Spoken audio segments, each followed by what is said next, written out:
కాంచీపురంలో పృథివీలింగం, జంబుకేశ్వరంలో జలలింగం, అరుణాచలంలో అగ్నిలింగం, చిదంబరంలో ఆకాశలింగం, శ్రీకాళహస్తిలో వాయులింగం, కోణార్కలో సూర్యలింగం, సీతాకుండంలో చంద్రలింగం, కాఠ్మండూలో యజమానలింగం. ఈ 8 పరమశివుని యొక్క సాకారమూర్తి స్వరూపాలు. అటువంటి స్వరూపాలలో అరుణాచలం అగ్నిహోత్రానికి ప్రతీకగా ఉంటుంది. అందుకే ఇప్పటికీ అరుణాచలేశ్వరుడి యొక్క దేవాలయం అంతరాలయంలోకి ప్రవేశిస్తే గడప లోపలికి వెళ్ళడానికి గడప బయటకి వాతావరణంలో తేడా ఉంటుంది. లోపల చాలా వేడిగా ఉంటుంది, గడప దాటి బయటికి వస్తే చల్లగా ఉంటుంది. అగ్ని ఒక మూర్తి స్వరూపాన్ని పొంది అక్కడ నిలబడింది. అగ్ని వలన ఈ లోకానికి మహోపకారం జరగడానికి కారణం పరమేశ్వరుని యొక్క శాసనమే. అగ్నియే పరమేశ్వర స్వరూపంగా ఉంటుంది. దిక్పాలక స్వరూపంగా అగ్ని పరమశివుని యొక్క ఆజ్ఞని ఔదల తాలుస్తాడు. హవ్యం వహతి దేవానాం కవ్యం కవ్యాసినామపి పాకంచ కురుతే వహ్నిః శంకరస్యైవ శాసనాత్ అంటారు లింగ పురాణంలో వ్యాసుల వారు. పరమేశ్వరుడు ఈ లోకాన్ని గొప్పగా అనుగ్రహించి 5 భూతములకు 5 నియమములను విధించాడు. ఒకానొకప్పుడు శుక్రాచార్యుల వారి మీద ఆగ్రహం వచ్చి శుక్రాచార్యుల వారిని మింగేశాడు పరమేశ్వరుడు. ఆయన కడుపులో ఒక్కి వెళ్ళినటువంటి శుక్రాచార్యుల వారు సమస్త లోకములు ఆయన కడుపునందే ఉండడం చూసి గొప్ప స్తోత్రం చేశాడు శివమహాపురాణంలో. అసలు ఆ స్తోత్రం చదువుతుంటే ఒళ్ళు గగుర్పుడుస్తుంది. అంత అద్భుతమైనటువంటి శివతత్వాన్ని చెప్పాడు. పంచభూతములకు నియమములను ఏర్పరిచాడు శివుడు. ఆయన ఆ నియమాన్ని ఏర్పరిచి ఉండకపోతే అసలు ఏ జీవి కూడా బ్రతకలేదు. పృథివీ కదలకూడదు అని నియమం చేశాడు. ఈ భూమి కదలకూడదు, ఈ భూమి 1 అంగుళం పెరగకూడదు, 1 అంగుళం తరగకూడదు. పరమేశ్వరుడు సృష్టి యందు భూమి యొక్క విస్తారం ఎంత అని నిర్ణయం చేశాడో ఎప్పటికీ భూమి యొక్క విస్తారము అంతే ఉంటుంది. ఈ భూమి మళ్ళీ ప్రళయ జలముల యందు మునిగిపోయి లయమైపోయే పర్యంతము ఇది అలాగే ఉండాలి. ఎన్ని మాటలు దున్ని ఎన్ని మాటలు బీజములను అందులో ఉంచినా అన్ని మాటలు పంట పండాలి. అన్ని మాటలు పంట పండడానికి వీలైన రీతిలో ఈ భూమి యందు అమృత బీజములను మొట్టమొదట ఉంచినటువంటి వాడు పరమేశ్వరుడే. అందుకే కుంభకోణం అని ఒక క్షేత్రం. కుంభకోణము అంటే, కుంభము అంటే ఈ సృష్టి ప్రారంభమైనప్పుడు ప్రళయ జలాలలో మునిగిపోయినటువంటి భూమి పైకొస్తే సృష్టి చేసినప్పుడు జీవులందరికీ అన్నం దొరకాలి కాబట్టి వాళ్ళు పంట పండడానికి నాగలి పెట్టి భూమిని దున్నితే ఎన్ని మాటలు దున్ని ఎన్ని మాటలు ఓషధులుంచినా అందులోంచి పంటలు పండేటట్టుగా అమృతత్వాన్ని భూమికి కల్పించడానికి అమృతంలో తడిసినటువంటి ఓషధులతో కూడినటువంటి కుంభము ప్రళయ జలముల మీద తేలి వస్తుంది. అది ఎక్కడ ఆగుతుందో అక్కడ శివలింగంగా ఆవిర్భవిస్తుంది. ఆవిర్భవించి పరమేశ్వరుడు దాన్ని తీసుకెళ్లి ఆ అమృత ఓషధులను భూమి యందు ఉంచుతాడు. కుంభకోణం అన్న క్షేత్రంలో ఆ కుండ వచ్చి ఆగింది. అందుకే ఇప్పటికీ కుంభకోణంలోనే ప్రతి సంవత్సరం కూడా విశేషమైనటువంటి ఉత్సవం జరుగుతుంది. బహుశా నాకు తెలిసి ఉన్నంత వరకు అక్కడ ఉన్నంత పెద్ద సరోవరం నేను ఇంకెక్కడ చూడలేదు. అక్కడే మహాతీర్థము అని చెప్పి జరుగుతూ ఉంటుంది. అక్కడ తెప్పోత్సవం చేస్తారు. అటువంటి కుంభకోణ క్షేత్రంలో ఆ అమృత భాండమునందు అమృతంతో తడిసినటువంటి ఓషధుల్ని భూమి మీద ఉంచాడు. ఆ కారణం చేతనే ఇప్పటికీ జీవులందరూ బతుకుతున్నారు అంటే, భూమి పండుతోంది అంటే దానికి కారణము ఒక్క పరమశివుని యొక్క అనుగ్రహం. ఆయన ఈ భూమి కదలవచ్చు అని నిర్ణయం చేశాడనుకోండి, ఐశ్వర్యము పతనమైపోతుంది. ఎంత పెద్ద పెద్ద హర్మ్యములు నిర్మించండి, భూమి కదిలితే పడిపోతాయి. జీవరాశి క్షేమంగా నివాసం చెయ్యలేదు. భూమి కదలకూడదు అని నియమం చేసిన వాడు ఆయనే.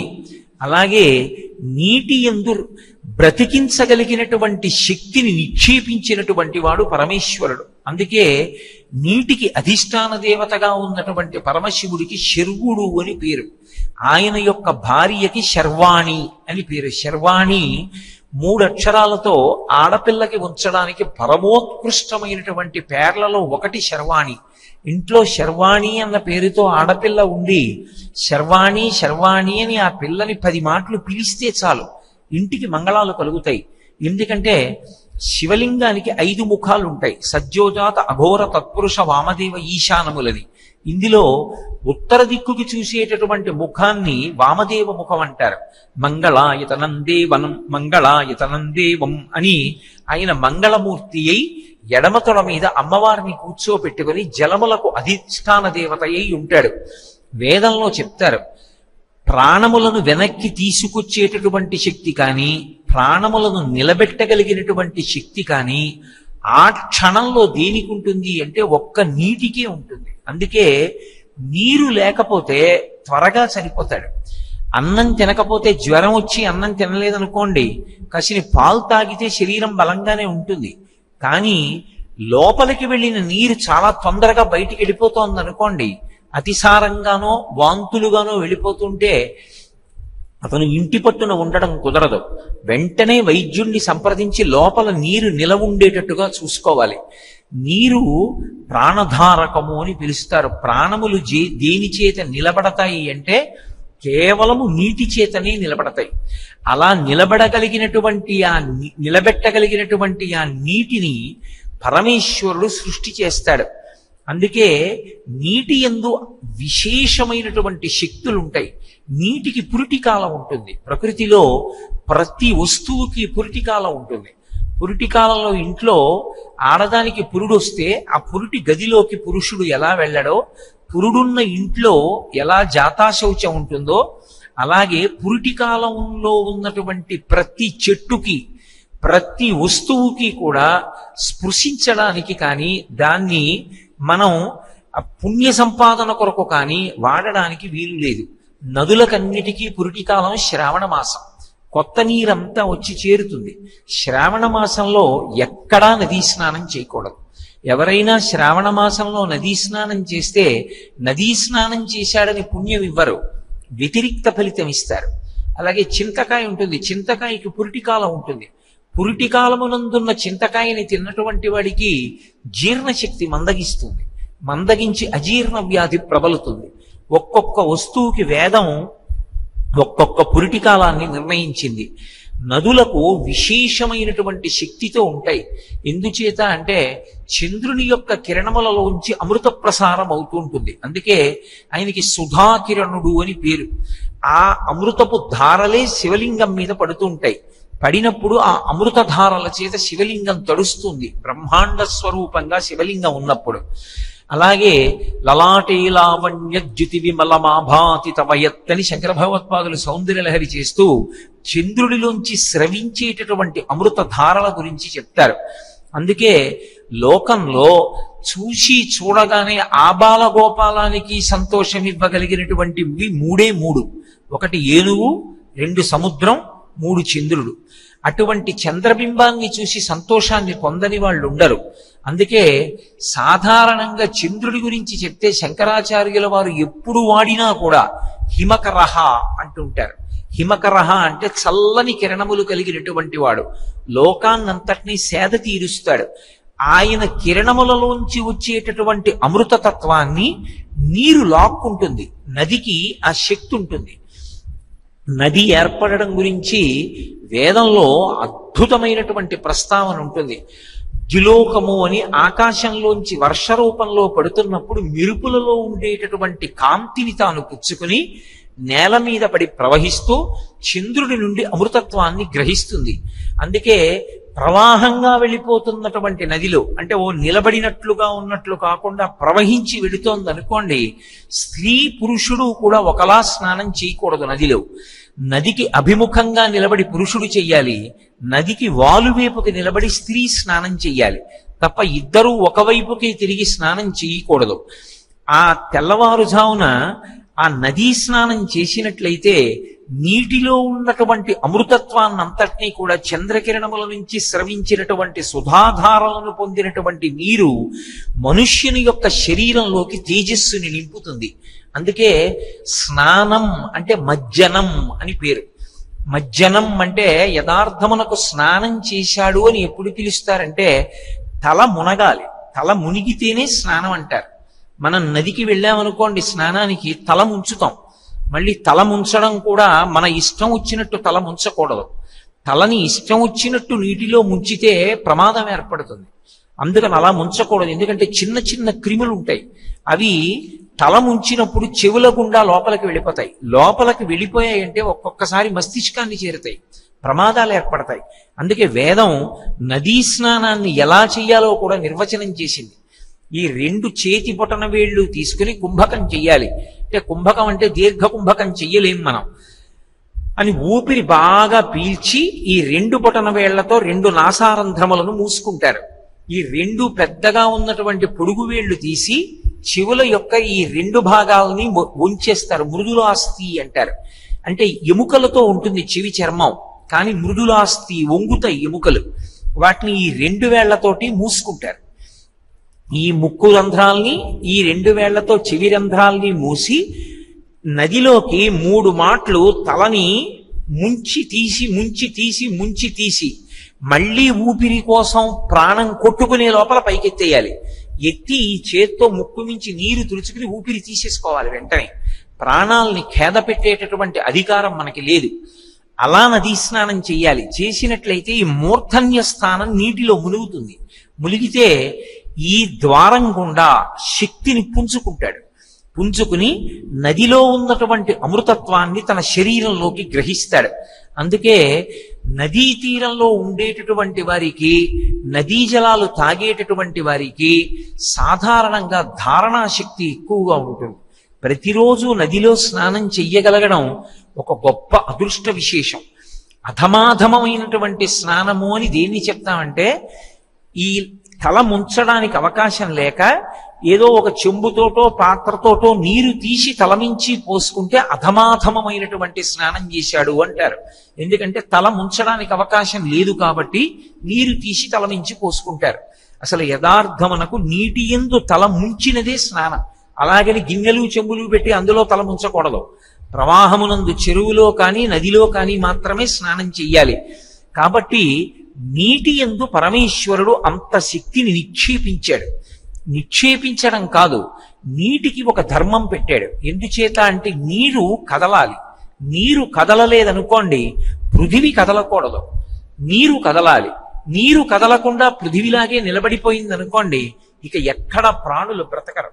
ఎందుచేతనంటే నీరు ప్రవహిస్తే తప్ప పంటలు పండవు, పంటలు పండితే తప్ప అన్నం దొరకదు, నీరు ప్రవహిస్తే తప్ప అన్ని చోట్ల నీరు దొరకదు, నీరు దొరికితే తప్ప మనుష్యులకు కాదు ఏ జీవకోటికి ప్రాణాలు నిలబడవు.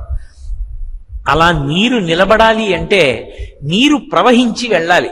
ప్రవహిస్తూ వెళ్ళిపోయినటువంటి నదులు పొంగినప్పుడు ఆ నదీ జలాల్ని నిలబెట్టుకోవడానికి ప్రతి ఊళ్ళోనూ చెరువులు పెంచుతారు.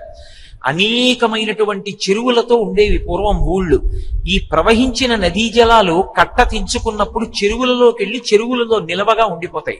అప్పుడు వరదలు ఊళ్ళని ముంచెత్తావు, చెరువులు నీరు పుచ్చుకుంటాయి.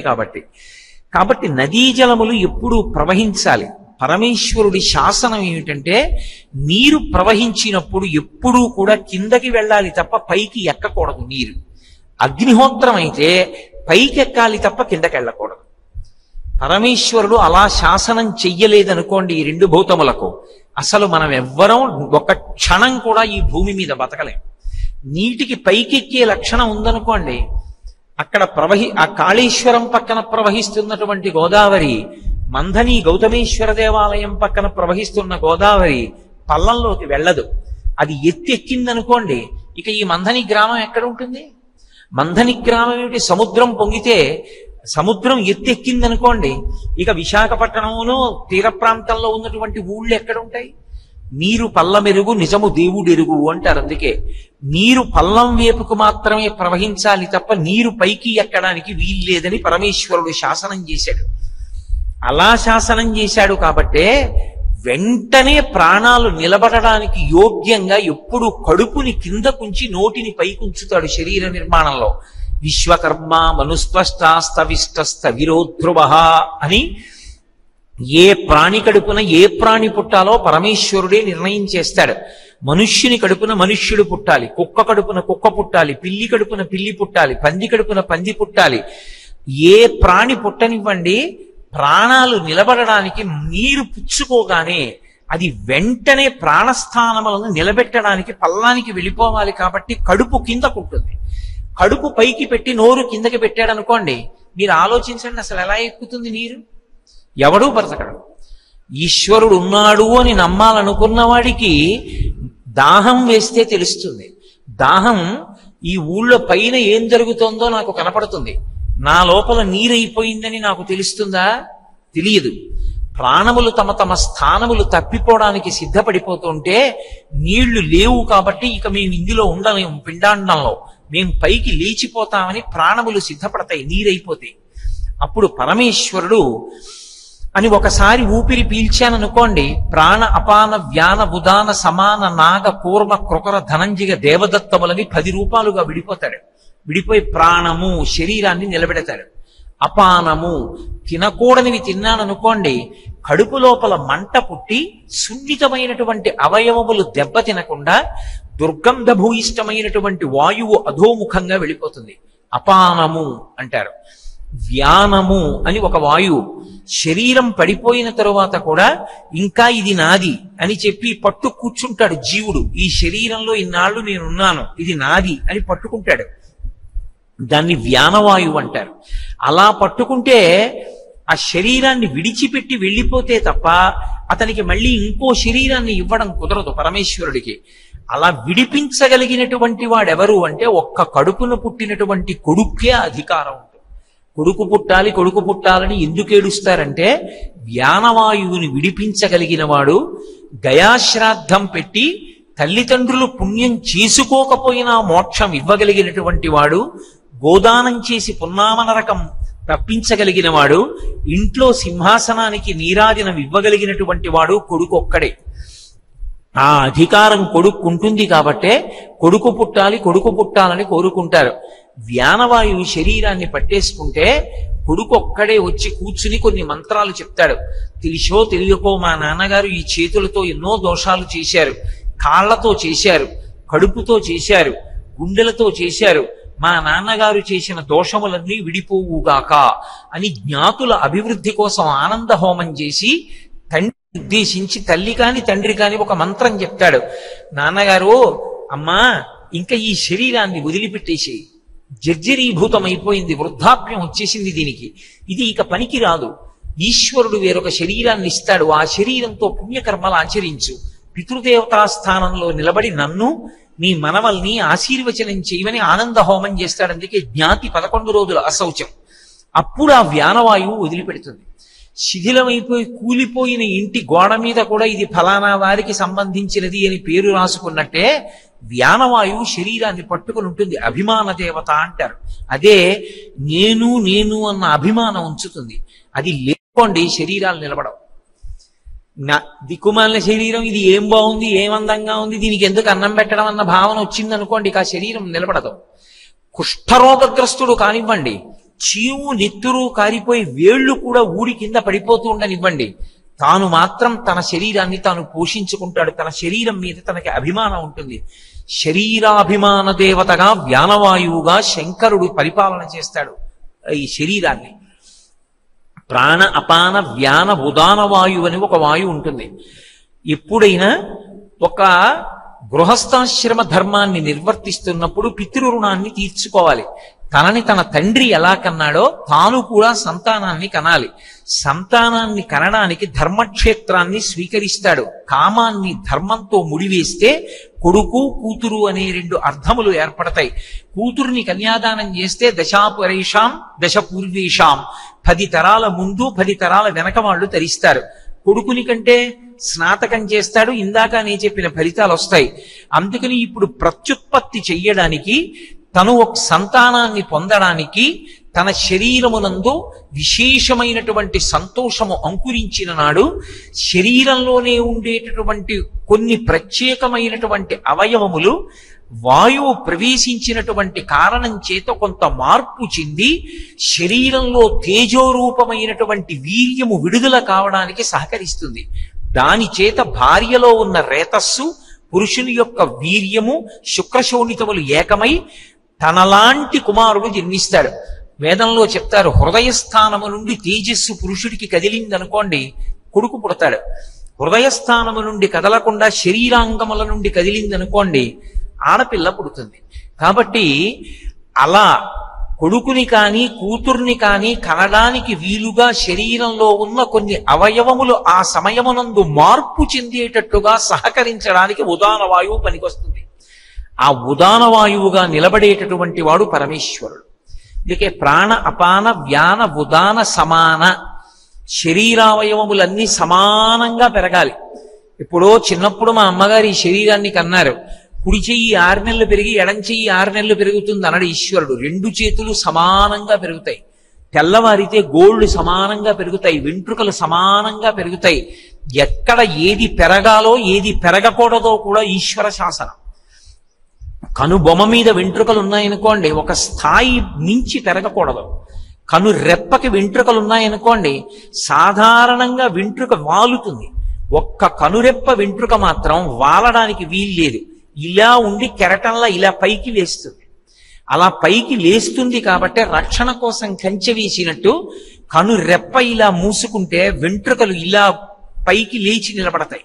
అలా నిలబడతాయి కాబట్టి నిద్రపోతున్నప్పుడు కూడా కన్ను కొంచెం తెరిచి ఉన్నా ఏ క్రిమి కంటి గుడ్డు మీదకి వెళ్ళదు.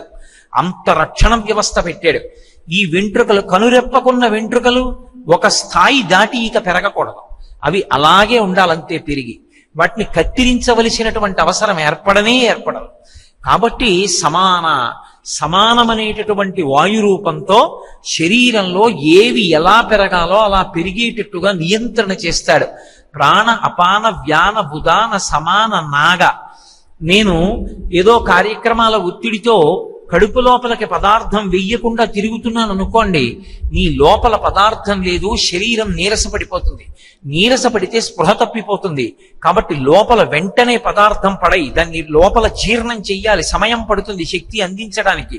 వెంటనే పడేసేయమని ఆకలి రూపంలో చెప్తాడు. మంట వస్తుంది కడుపులోంచి. ఆయన చెప్పాడు కాబట్టి పదార్థాన్ని లోపల పడేస్తాం. లేకపోతే ఈ శరీరం ఎలా నిలబడుతుంది? లోపల పదార్థం అయిపోయిందో లేదో ఎలా తెలుస్తుంది? ఈశ్వరుడు ఆకలి రూపంలో చెప్తాడు. అందుకని నాగ కూర్మమని ఒక వాయువు ఉంటుంది. భగవంతుని యొక్క ఆరాధన చాలా విశేషంగా చేసేటటువంటి వారు ఎప్పుడూ భగవంతుణ్ణి స్మరిస్తూ ఉంటారు కొంతమంది. మరి మనసు భగవంతుణ్ణి పట్టుకుని ఉంటుంది. ఈశ్వరుణ్ణి స్మరించడానికి వాళ్ళకి పూజా మందిరాలు అక్కర్లేదు.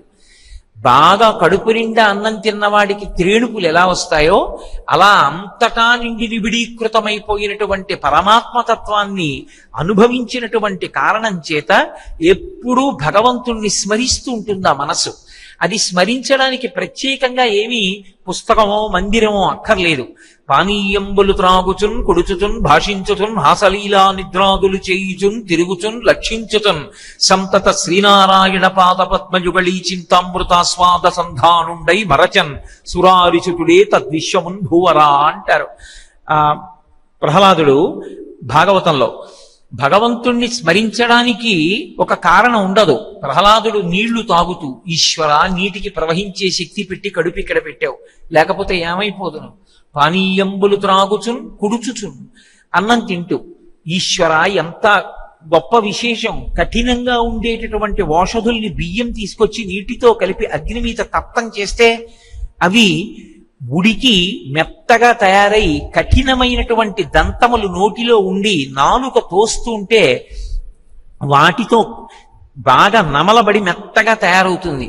ఏమి పరమేశ్వరుడి శక్తి! లాలాజనంలోంచి మ్యూకస్ టైలిన్ అని 2 వస్తాయి. ఆ జిగురు పదార్థంతో జారిపోతుంది లోపలికి, అమాశయ పాకం ఏర్పడుతుంది. అందుకే అహం వైశ్వానరో భూత్వా ప్రాణినాం దేహమాశ్రితః ప్రాణాపాన సమాయుక్తం పచాన్యన్నం చతుర్విధం అంటాడు గీతాచార్యుడు భగవద్గీతలో. ఆయన అనుగ్రహించని నాడు ఈ దవడలు ఎలా కదులుతాయి, అసలు అన్నం ఎలా తింటాం, ముద్ద లోపలికి ఎలా వెడుతుంది, ఆకలి ఎలా తీరుతుంది. కాబట్టి మహానుభావుడైనటువంటి పరమశివుడు లోపల పదార్థం అయిపోయింది, పదార్థం పెట్టు అని ఆకలి రూపంలో చెప్తాడు. దానికి మనం ఆ ఆకలి రూపంలో చెప్పడాన్నే నాగము అంటాం. ఎప్పుడూ భగవంతుణ్ణి స్మరించేటటువంటి వాళ్ళకి దివ్యమైనటువంటి తేజస్సు ఏర్పడుతుంది. ఆరా అంటారు. మీరు చూడండి, రామకృష్ణ పరమహంస, వివేకానందుడు ఇటువంటి వారి చిత్రపటాన్ని గీస్తే చుట్టూ కాంతి వలయాన్ని పెడతారు.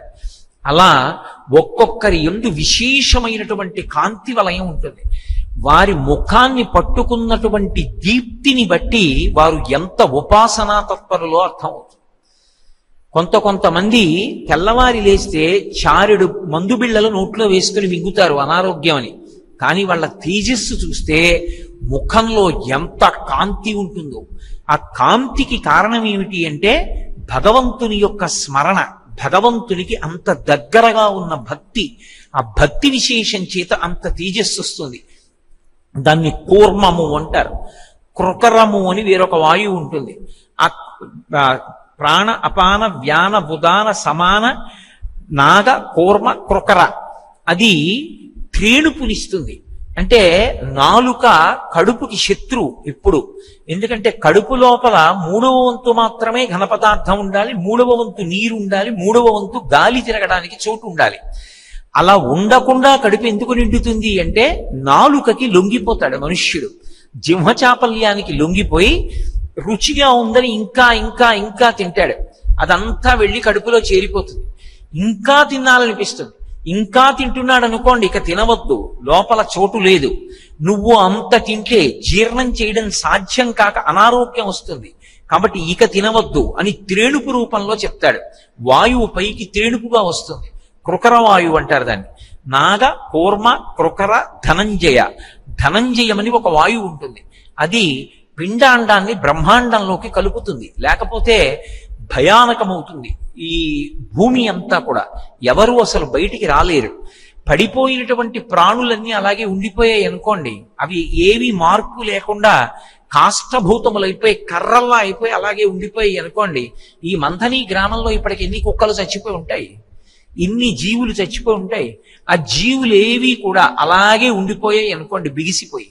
అసలు బయటికి వెళ్ళడానికి చోటు ఉంటుందా? ఎంత దుర్గంధ భూయిష్టమైపోతుంది. అప్పుడు మనుష్యులంటే తీసుకెళ్లి దహనం చేస్తారు, లేకపోతే ఖననం చేస్తారు. మరి మిగిలిన ప్రాణుల్ని ఎవరు తీసుకెళ్లి అంత్యేష్టి సంస్కారం చేస్తారు? చెయ్యరు.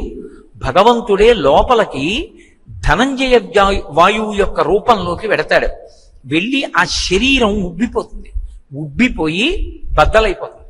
బద్దలైపోయి ఇందులో ఉన్న పంచభూతములను బ్రహ్మాండంలో ఉన్న పంచభూతములతో కలుపుతాడు. ఇందులో ఉన్న పృథివిలో కలిసిపోతుంది, జలము జలములో కలిసిపోతుంది, అగ్ని అగ్నిలో కలిసిపోతుంది, వాయువు వాయువులో కలిసిపోతుంది, ఆకాశము ఆకాశములో కలిసిపోతుంది. పంచభూతములను పంచభూతములతో కలిపేసి ఎక్కడ అమంగళకరంగా కనపడకుండా కళేబరాలు చేస్తాడు. దాన్ని ధనంజయ వాయువు అంటారు. ప్రాసెస్ ఆఫ్ డీకంపోజిషన్ అంటారు ధనంజయ వాయువు. అలాగే దేవదత్తము అని ఒక వాయువు. ఎడతెరిపి లేకుండా అర్థ సంపాదన కోసమని, కామం కోసమని తిరుగుతున్నటువంటి వాడు బడలిపోయాడని, ఒరే నువ్వు కొంత విశ్రాంతి తీసుకోవాలరా, నీ జ్ఞానేంద్రియాలు కర్మేంద్రియాలు బడలిపోయి నిద్రపో అని ఈశ్వరుడు ఆవలింత రూపంలో చెప్తాడు. నోట్లోంచి ఆవలింత వచ్చిందనుకోండి, బద్ధకంగా ఉంది, నిద్రపోవాలని కోరుకుంటున్నాడు, బడలిపోయాడని గుర్తు. అందుకే గురువు గారు పాఠం చెప్తుండగా శిష్యులు ఎవరైనా ఆవలించారనుకోండి, వెంటనే లేపి పంపించేస్తారు. ఎందుకు పంపించేస్తారంటే గురువు గారి ముందు కానీ ప్రభువు ముందు కానీ రాచసభలో కానీ ఆవలించకూడదు. అలా ఆవలిస్తే అది దోషం కింద స్వీకరిస్తారు. విరాట పర్వంలో రాచపురోహితుడైనటువంటి ధౌమ్యుడు పాండవులు అప్పటి వరకు ఎవరిని సేవించలేదు. విరాట్ రాజు గారిని సేవించడానికి వెడుతున్నప్పుడు చెప్తాడు, ఆవలింత తుమ్ము హాసంబు చెరుపు తెస్తాయి, ఎక్కడ పడితే అక్కడ అలా ఆవలించకూడదు. పెద్దలు కూర్చుని మాట్లాడుతున్న సభలలో గురువుగారు కూర్చున్న చోట ఆవలిస్తే వెంటనే పక్కకి వెళ్ళిపోమ్మంటారు. 2 తుమ్ము, ఎక్కడ పడితే అక్కడ తుమ్మకూడదు. అందుకే ఒక సభలో ప్రవేశించాలి అంటే ఒక అర్హత ఉంటుంది. అందరూ ఆహ్వానితులే అనకూడదు. సభలో ప్రవేశించడానికి అర్హత ఒకటి ఉంటుంది. ఏమిటా అర్హత అంటే నిత్యము కూడా ప్రతినిత్యము కూడా ఆమ్లాన్ని స్వీకరిస్తారు. అందుకే ఉసిరికాయ తింటారు. ఇవాళ యథార్థములకు ఆ పేరు ఉచ్చరించకూడదు. ఉసిరికాయ తింటారు. ఎందుకు ఉసిరికాయ తింటారు అంటే అది సభాప్రాంగణముల యందు అనవసరంగా తుమ్ము రాకుండా కాపాడుతుంది. తుమ్ము రాకూడదు. తుమ్ము వచ్చిందనుకోండి ప్రభువుకి ఆగ్రహం కలుగుతుంది. ప్రభు ఏదో ఉత్తమ సంకల్పం చేస్తున్నాడు అనుకోండి, మనందరం విజయయాత్రకు బయలుదేరుతున్నాం అంటే ఎవడో సభలో తుమ్మాడు అనుకోండి, రాజుగారికి అనుమానం వస్తుంది. అప్పుడు రాజు తీవ్రమైన కోపాన్ని పొందుతాడు. ధౌమ్యుడు చెప్తాడు పాండవులతోటి, హాసంబు, అర్థం పర్థం లేకుండా నవ్వకూడదు. ఎందుచేత అంటే కారణం లేకుండా నవ్వారనుకోండి, అవతల వారి యొక్క మనస్సు యొక్క కేంద్రీకరణ శక్తి నశించిపోతుంది వెంటనే. నేను ఉపన్యాసం చెప్తున్నాను అనుకోండి, ఎవరో ఎదురుగుండా కూర్చొని పకపక నవ్వుతున్నారు అనుకోండి, నా మనసులో కేంద్రీకరణ పోతుంది. ఎందుకు అలా నవ్వుతున్నారు? ఏ దోషం జరిగింది? నేనేమైనా పొరపాటు మాట్లాడానా? నేను కూర్చోవడంలో ఏమైనా దోషం ఉందా? ఎందుకు నవ్వుతున్నారు అలాగా అన్న నా దృష్టి కేంద్రీకరణ పోయిందనుకోండి, నా ఉపన్యాసానికి సంబంధించినటువంటి భావతంత్రులతో కూడుకున్న ధార తెగిపోతుంది. హాసంబు, ఎప్పుడు పడితే అప్పుడు నవ్వకూడదు. నవ్వడానికి ఒక సందర్భం ఉంటుంది, అంతేకాని సందర్భం లేని నవ్వు అన్ని చోట్ల నవ్వకూడదు. కాబట్టి ఈశ్వరుడు నువ్వు కావలసినంత విశ్రాంతి తీసుకోలేదు. విశ్రాంతి తీసుకో, నీ ఇంద్రియములు బడలిపోయే, నిద్రపొమ్మని ఆవలింత రూపంలో చెప్తాడు. ఈ 10 వాయువుల రూపంలో పరమశివుడు ఈ శరీరాన్ని పరిపాలన చేస్తుంటాడు. ఆయన ప్రాణ అపాన వ్యాన ఉదాన సమాన నాగ కూర్మ కృకర ధనంజయ దేవదత్తములన్న పేర్లతో శరీరాన్ని పరిపాలించలేదనుకోండి, అసలు మనందరి జీవితాలు ఏమైపోతాయి? లోపల అన్నం ఉందో లేదో తెలియదు, నీళ్లున్నాయో లేదో తెలియదు, పడుకోవాలో తెలియదు, పడుకోకూడదో తెలియదు, ఏమీ తెలియనటువంటి అగమ్యగోచరమైన స్థితి. వాయు రూపంలో పరమశివుడు మాట్లాడుతూ ఉంటాడు. ఒక్క వాయువు పట్ల ఆయన అంత జాగ్రత్త తీసుకున్నాడు. నీరు కిందకి వెళ్ళాలి, వాయువు అంతటా తిరుగుతూ ఉండాలి. ఇక్కడ ఉంటుంది, ఇక్కడ ఉండదు అని ఉండదు, వాయువు అంతటా వెళ్ళాలి. ఆ వాయువుకి శరీరం ఉండకూడదు, కానీ అన్ని శరీరాల్లోకి వెళ్ళాలి. అలా విడితేనే శరీరాలు నిలబడతాయి. అశరీర శరీరేషు వాయు చరతిపాలయం. అలా అందుకే నమస్తే వాయు త్వమీవ ప్రత్యక్షం బ్రహ్మాసి అంటారు. ఆ వాయువుని పీలిస్తేనే ఉన్నాడు అని మంగళకరం, వాయువుని తీసుకోకపోతే అమంగళకరం, శివము శవమైపోయింది అంటారు. కాబట్టి వాయువుకి ఆశాసనం పెట్టాడు, అగ్నికి 2 శాసనములు పెట్టాడు. ఒకటి, అగ్ని పైకి మాత్రమే లేవాలి, అగ్ని కిందకి వెళ్ళకూడదు. అగ్ని కిందకి కానీ వెళ్ళిందనుకోండి, అసలు ఈ బ్రహ్మాండం నిలబడదు. అగ్నిని రగల్చాననుకోండి, అగ్ని కిందకి వెళ్ళిపోయింది అనుకోండి, వంట ఎలా జరుగుతుంది? అగ్ని వ్యాపించదనుకోండి, ఒక ఇనప ఊచ పట్టుకుని ఆ చివర కాలిస్తే చివర వరకు రావాలి. ఇక్కడ ఉన్నటువంటి పరమాత్మలోని అగ్నితత్వం శరీరం అంతా వ్యాపించాలి. అలా కాకుండా కిందకి వెళ్ళిపోయింది అనుకోండి, అగ్ని పాదాల్లోకి వెళ్ళిపోయింది అనుకోండి, పై శరీరం అంతా చల్లబడిపోతుంది. 2, అగ్నిహోత్రం పైకి లేవలేదనుకోండి, మీరు యజ్ఞం ఎలా చేస్తారు? దేవతలకి హవిస్సు ఎలా ఇస్తారు? కిందకి అగ్ని వెళ్ళిపోతే. పైగా అగ్ని భూమిలోకి వెళ్ళిపోయింది అనుకోండి, భూమి లోపల ఉన్న ఐశ్వర్యము దగ్ధమైపోతుంది. దగ్ధమైపోతే ఇక లోపల ఉన్నటువంటి పెట్రోల్ బావులు అంటుకుంటాయి. ఇక ఈ భూమి మీద నిలబడేవాడేవాడు? భూమి బద్దలైపోతుంది. అందుకే పైకి రావాలి తప్ప అగ్ని కిందకి వెళ్ళకూడదు. అగ్ని పైకి రావాలి. అగ్నికి ఒక లక్షణం ఉంటుంది, వీడు వాడు అనేం చూడదు, దగ్ధం చేసేస్తుంది. అలా దగ్ధం చేయగలిగిన భయంకరమైనటువంటి అగ్నిహోత్రం గృహస్థుల ఇళ్లల్లో వెలిగేటప్పుడు వాళ్ళు ఎంత కావాలని కోరుకుని ఇంధనాన్ని పెట్టారో అంతగానే వెలగాలి. కట్టెపుల్ల తెచ్చి వెలిగించారనుకోండి, అంతా కలిపి భగ్గున కాలకూడదు. ఆ చివర మాత్రమే మంట మండుతూ వెనక్కి రావాలి, నీటిని తోసుకుంటూ, కట్టెలోని నీటిని తోస్తూ మండాలి. అలా మండలేదనుకోండి, వంట ఎలా చేసుకుంటారు? 2, అగ్నిహోత్రుడు ఒక పని చెయ్యాలని చెప్పాడు శివుడు. నువ్వు యజ్ఞంలో ఇచ్చినటువంటి హవిస్సుని పట్టుకెళ్ళి దేవతలకి ఇమ్మన్నాడు. అందుకే ఆయనకి హవ్యవాహనుడని పేరు. ఆ హవ్యాన్ని పట్టుకుని దేవతలకి ఇస్తాడు. దేవతలు తిని సంతోషించి వర్షం కురిపిస్తాడు. అలాగే పితృదేవతలు ఉంటారు. తనని కన్న తల్లి, తనని కన్న తండ్రి శరీరం విడిచిపెట్టిన తరువాత పితృదేవతా స్థానంలో ఉంటారు. ఆ తల్లిదండ్రులకి ఆ పిడచ పెడతారు, పెట్టి అగ్నిహోత్రం ద్వారా పంపిస్తారు. పంపించినప్పుడు అది వెళ్ళలేదనుకోండి, కన్న తల్లిదండ్రులకి అన్నం పెట్టనటువంటి జన్మ ఇంకెందుకు ఆ జన్మ? కాబట్టి హవ్యం వహతి దేవానాం కవ్యం కవ్యాసినామపి. ఇళ్లల్లో, అందరి ఇళ్లల్లో మొట్టమొదటి వంట బ్రాహ్మణుడు ఎవరు అంటే అగ్నిహోత్రుడు. ఆయన కర్మ శివశాసనానికి అలా వంట చేసి పెడుతున్నాడు. ఆయన వెలగకపోతే పదార్థాలు పచనం ఎక్కడవుతాయి?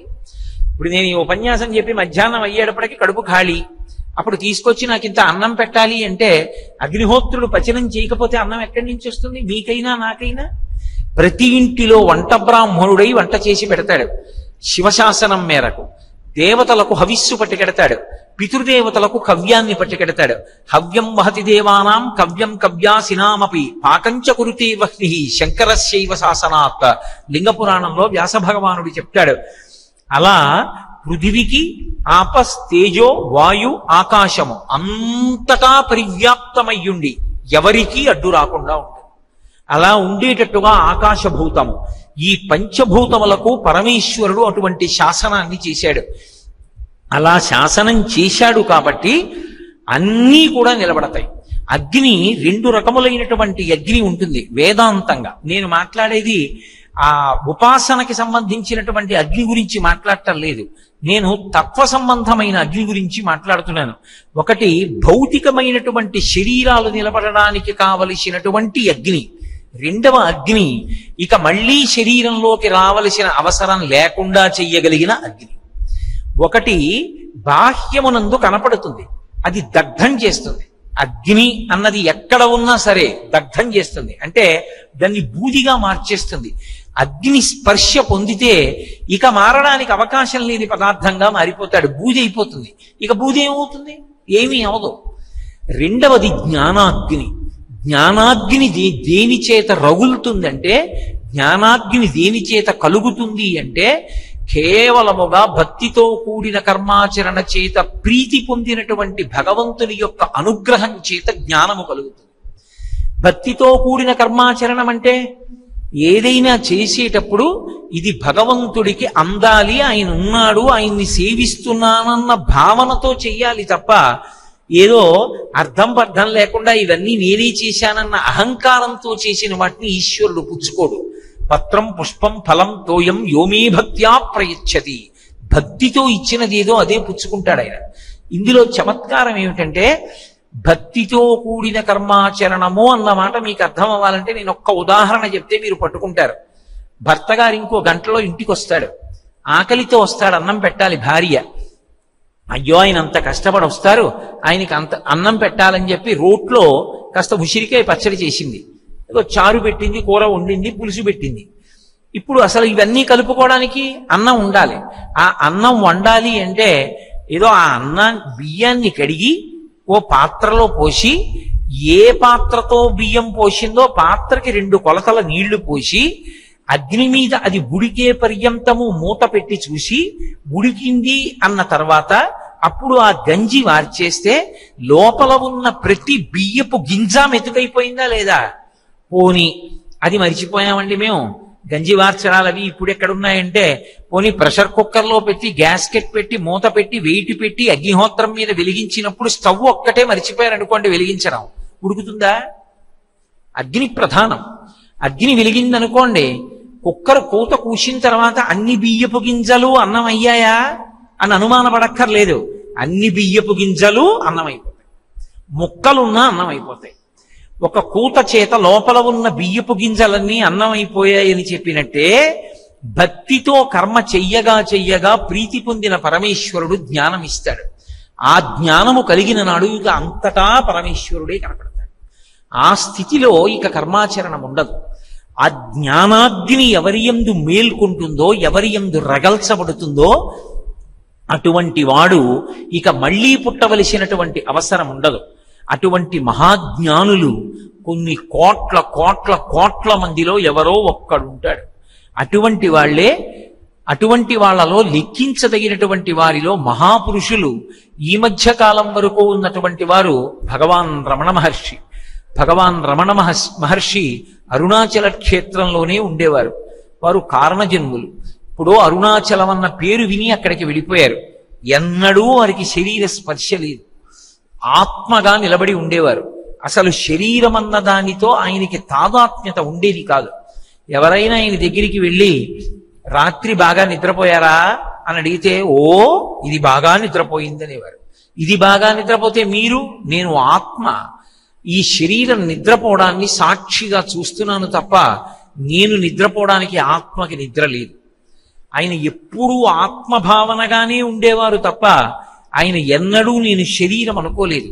అందుకే ఆయన శరీరం పడిపోతుంటే ఊపిరి అందని స్థితి ఏర్పడితే డాక్టర్లు ఆక్సిజన్ సిలిండర్ పట్టుకుని పరిగెత్తారు.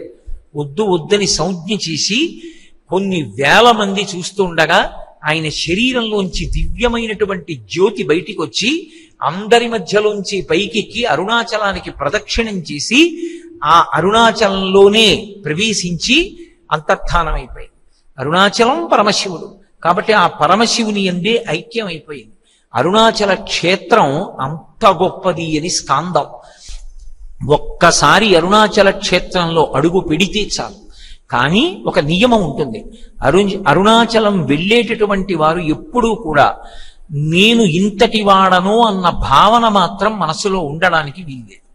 నేను ఇంత అందంగా ఉంటానో, ఇంత పొడుగ్గా ఉంటానో, నేను ఇంత విద్వాంసున్ననో, నాకు ఇన్ని శ్లోకాలు వచ్చనో, నేను ఇన్ని పురాణాలు చదువుకున్నానో, నేను ఇంత అధికారినో, నాకు ఇంత డబ్బు ఉందనో, నాకు ఇన్ని వ్యాపారాలు ఉన్నాయనో మనసులో పెట్టుకుని వెడితే అరుణాచలంలోకి రానివ్వడాయి. ఒకానొకప్పుడు జ్ఞాన సంబంధన అయినారంతటి వారు పెద్ద పేరోలగంతో హడావిడి చేస్తూ అరుణాచలంలోకి వెళ్ళబోతే దొంగలు ఎత్తుకుపోయారు సామాగ్రి అంతా. అన్నం కూడా లేకుండా అరుణాచలం బయట నిలబడిపోవలసి వచ్చింది. అప్పుడు అరుణాచలేశ్వరుడి వైభవం గుర్తుకొచ్చి పత్తికం పాడితే పరమశివుడే పెళ్లివారి రూపంలో వచ్చి అన్నం పెట్టి అరుణాచలంలోకి ప్రవేశపెట్టాడు. అరుణాచలం అంత మహిమాన్వితమైనటువంటి క్షేత్రం. నేను మీతో మనవి చేశాను కదా, ఒక్కసారి అరుణాచలం వెడితే చిత్రగుప్తుడు గీత గీస్తాట. ఈ జీవుడు అరుణాచలం వెళ్ళాడు కాబట్టి తరువాత అని గీత గీస్తాడు. అంటే అరుణాచలం పట్టణంలోకి ప్రవేశించినంత మాత్రం చేత అంత గొప్ప అనుగ్రహంగా ఈశ్వరుడు భావన చేస్తాడు. అటువంటి చోటికి వెళ్ళడం, ఆ అరుణాచలానికి అంటే అక్కడ ఉన్నటువంటి ఆ కొండకి ప్రదక్షిణం చెయ్యడం అంత గొప్ప విశేషం. ఇప్పటికీ అప్పుడప్పుడు మేము అరుణాచలం యాత్రకు వెళుతూ ఉంటాం. వెళ్ళినప్పుడు కాకినాడ నుంచి పెద్ద సమూహాలుగా సత్సంగం అందరం వెళ్ళి డప్పులు, డోళ్లు, భజనలు చేసేవాళ్ళు, దండకాలు పాడేవాళ్ళు, పాటలు పాడేవాళ్ళు, వీళ్ళందరం కలిసి రాత్రి 10 గంటలకి మొదలు పెడతాం ప్రదక్షిణం చేయడం. మొదలు పెడితే పరమశివలింగానికి 8 దిక్కుల 8 స్థానాలు ఉంటాయి. దక్షిణాన యమలింగం ఉంటుంది, అలాగే నైరుతిలో నైరుతి లింగం. అరుణాచలంలో ఉన్నటువంటి నైరుతి దిక్కున ఉన్నటువంటి శివలింగం దగ్గర కూర్చుంటే ఎవరికైనా సరే మనోలయం అవుతుంది, ధ్యానం నిలబడుతుంది. కావ్యకంఠ గణపతి ముని తరచు నైరుతి లింగం దగ్గర కూర్చునే ధ్యానం చేసేవారు. అక్కడ కూర్చుని ఏవో అష్టకాలు అవి అన్ని పాడుకుంటాం. నైరుతి లింగం దాటితే పశ్చిమాన వరుణలింగం. వరుణలింగాన్ని దర్శనం చేస్తే నీటికి లోటు ఉండదు. అలాగే పుత్రపౌత్రాభివృద్ధి. ఆ వరుణుని యొక్క దర్శనం చేసినంత మాత్రాన వరుణలింగాన్ని దర్శనం చేస్తే జీవితంలో కొడుకుల్ని, మనవల్ని, మునిమనవల్ని చూస్తారు. కడుపున పుట్టినటువంటి బిడ్డలకి ప్రమాదాలు ఏర్పడడం, వాళ్ళు శరీరం విడిచిపెట్టడం ఇలాంటివి జరగవు పశ్చిమాన ఉన్న వరుణలింగాన్ని దర్శనం చేస్తే అరుణాచలంలో. అలాగే వాయవ్యంలో వాయులింగం, అలాగే ఉత్తరానికి వస్తే కుబేరలింగం. కుబేరలింగం అన్నందుకు కుబేరలింగంలాగే ఉంటుంది, అంత మహిమాన్వితంగా ఉంటుంది. ఈశాన్యంలో ఈశానలింగం ఉంటుంది. అసలు ఈశానలింగాన్ని చూసి తీరాలి. మీరు ఎంతమంది అరుణాచలం వెళ్ళారో నాకు తెలియదు, కానీ ఈశానలింగం ఎంత వైభవోపేతంగా ఉంటుందో. తూర్పు దిక్కుకి తత్పురుషముఖంగా అరుణాచల లింగం, ఆగ్నేయ దిక్కుకి అగ్నిలింగం. ఆ అగ్నిలింగం పక్కనే రమణ మహర్షి యొక్క ఆశ్రమం. అష్ట దిక్కులా కూడా 8 శివలింగాలు ఉంటాయి. 8 మంది దిక్పాలకులు 8 శివలింగ రూపాలలో ఉండి మధ్యలో అరుణాచలం ఉంటుంది. ఆది అన్నామలై దగ్గరికి వచ్చి చూస్తే పార్వతీదేవి పరమశివుడితో చేరిపోయినటువంటి ఘట్టం కనపడుతుంది. అలాగే పంచభూతములు పంచశిఖరములై కనపడతాయి అక్కడ. అరుణాచలం గిరి ప్రదక్షిణం చేసి తీరాలి. ఇవన్నీ భజనలు చేస్తూ, స్తోత్రాలు చేస్తూ, మంగళవాయిద్యాలు వాయించుకుంటూ, నామం చెప్పుకుంటూ మేము ప్రదక్షిణం చేసి తిరిగి మా విడిది చేరుకునేటప్పటికి ఇంచుమించు తెల్లవారుజాము అవుతుంది. స్నానం చేసి సంధ్యావందనం చేసుకుని మళ్ళీ దేవాలయంలోకి ప్రవేశిస్తాం. అరుణాచల క్షేత్రానికి వెళ్ళడం అంటే అంత వైభవోపేతమైనటువంటి క్షేత్రం. అరుణాచలానికి వెళ్ళడం అంత గొప్పదైతే అరుణాచల శివ, అరుణాచల శివ, అరుణాచల శివ, అరుణ శివ అంటే చాలు, దాన్ని స్మరిస్తే చాలు. ఒక్కసారి ఆ అరుణాచలం, ఆ పర్వతం, ఆ అరుణాచలేశ్వరుడి దేవాలయం, ఆ 4 గోపురాలు ఆకాశాన్ని చుంబిస్తున్నట్టుగా ఉంటాయి. ఆ దేవాలయం, ఆ అగ్నిలింగం, వాటిని తలుచుకుంటే చాలు మోక్షం ఇస్తానన్నాడు. ఏ ఒక్క రోజునైనా సరే సూర్యోదయం అవుతుండగానే మనసులో ఒక్కసారి అరుణాచలాన్ని స్మరించి అరుణాచల శివ, అరుణాచల శివ, అరుణాచల శివ, అరుణ శివ అంటే చాలు.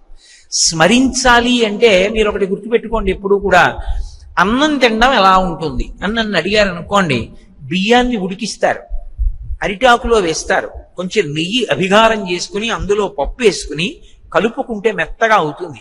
ఆ ముద్ద చేసి నోట్లో పట్టుకుని పెట్టుకుని నవిలి మింగుతుంటే అబ్బా ఎంత కమ్మగా ఉంటుందో అన్నాను అనుకోండి, ఏమైనా అర్థం అవుతుందా? ఎప్పుడు అలానే తినండి వాడికి, వాడు పట్టుకోగలడా మనసుతో దాన్ని?